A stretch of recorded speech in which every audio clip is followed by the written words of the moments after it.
네, 먼저 홍희진 대표의 오늘장 간판주, 왜 간판으로 걸만한 종목인지 선정 이유, 전략 들어보겠습니다. 네, 오늘 간판주 LNF를 빼놓을 수 없을 것 같습니다. 2차전지 관련주가 최근에 흐름이 상당히 조금 돋보이는 모습이죠. 그러니까 지난주 같은 경우 신흥 SEC 이 종목의 흐름이 상당히 좀 좋았고 오늘 이제 LNF가 상당히 좀 흐름이 좋은데 실적 기대감이 사실상 있다라고 합니다. 근데 이제 중요한 부분은 뭐냐면 테슬라가 주가가 서서히 좀 바닥을 다지고 있다는 게 우리가 좀 주목해야 될 부분인 것 같아요. 그래서 앞으로 전기차 매출 비중은 조금씩 좀 더 증가가 되는 모습이고요. 그다음에 그에 따라서 이제 LNF 같은 경우는 하이니켈 양극 물질을 이제 생산하고 있는 이제 유일의 기업인데 중요한 건 뭐 LG 에너지 솔루션이나 SK 이노베이션 쪽에 대한 어떤 매출 증가, 그다음에 이제 테슬라향으로도 매출 증가가 기대감이 상당히 좀 크다라는 게 우리가 좀 주목을 해봐야 될 부분인 것 같습니다. 근데 이제 무엇보다 중요한 건 결국에는 이제 우리가 소재 부품 같은 경우는 결국 대장, 그러니까 전방에 나서는 이제 대장 업체들 있잖아요.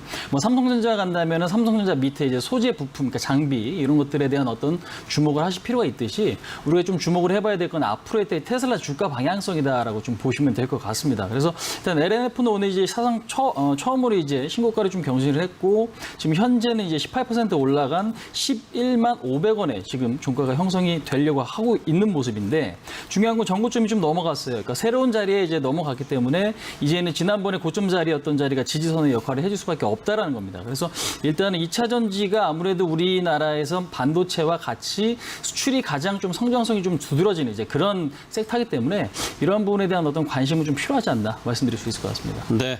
자, 그러면 이제 내일장 간판주 넘어가기 전에 우리 리뷰도 해보고 가야 되잖아요. 네, 우리 홍희진 대표님. 네네. 지금 리뷰 종목 좀 말씀해 주시죠. 자, 쇼박스에 대해서 리뷰를 간단하게 네. 좀 해드려 보도록 하겠습니다. 지난주에는 제가 이제 SK 렌터카를 말씀드렸는데 오늘 쇼박스, 그러니까 사실상 지금 굉장히 좀 특징적인 구간에 놓여 있는 것 같습니다. 그러니까 확진자가 지금 사상 최대치를 경신을 하고 오늘은 조금씩 좀 줄어드는 모습들이 나타나고 있는 상황이죠. 근데 이제 중요한 부분은 뭐냐면 거리두기 4단계가 실시가 되면 결국에는 확진자가 줄어들 가능성이 높다라고 생각을 합니다. 그럼 그렇게 되면 코로나 피해주들은 다시 반등 기대감이 생길 수밖에 없고요. 그다음에 진단키트 그동안에 좀 잘 갔는데 오늘 같은 경우도 진단키트 관련주들이 이제 급락을 했죠. 이제 그런 어떤 역외관계 이제 이 부분들을 우리가 좀 이해할 필요가 있는 것 같습니다. 그래서 쇼박스도 이제 코로나 피해주였기 때문에 확진자가 줄어들면 반등하는 이제 그런 종목이다라고 보시면 될 것 같고요.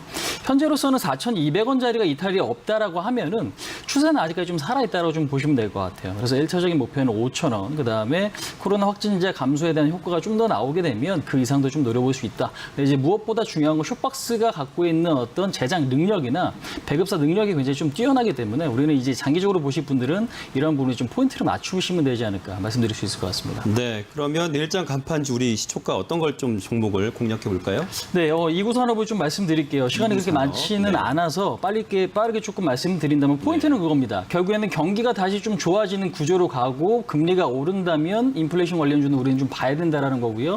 오늘 이구산업이 그렇게 많이 오르진 않았습니다. 하지만 전체적인 큰 그림은 굉장히 좀 중요하다라는 거죠. 그러니까 구리에 대한 수요는 앞으로 증가될 수밖에 없는 구조다라는 거죠. 그러니까 사실상 경기가 나빠지면 주식시장도 같이 빠질 가능성이 높다라는 거고 여기서 우리가 주식을 해야 된다라고 하면 경기 상승이 조금 더 일어날 수 있다에 좀 베팅하시는 게 맞는 것 같아요. 근데 이제 그렇게 된다면 결국 이제 구리 관련주에 대한 어떤 관심이 좀 필요한데 차트 보시면서 간단하게 좀 말씀드릴게요.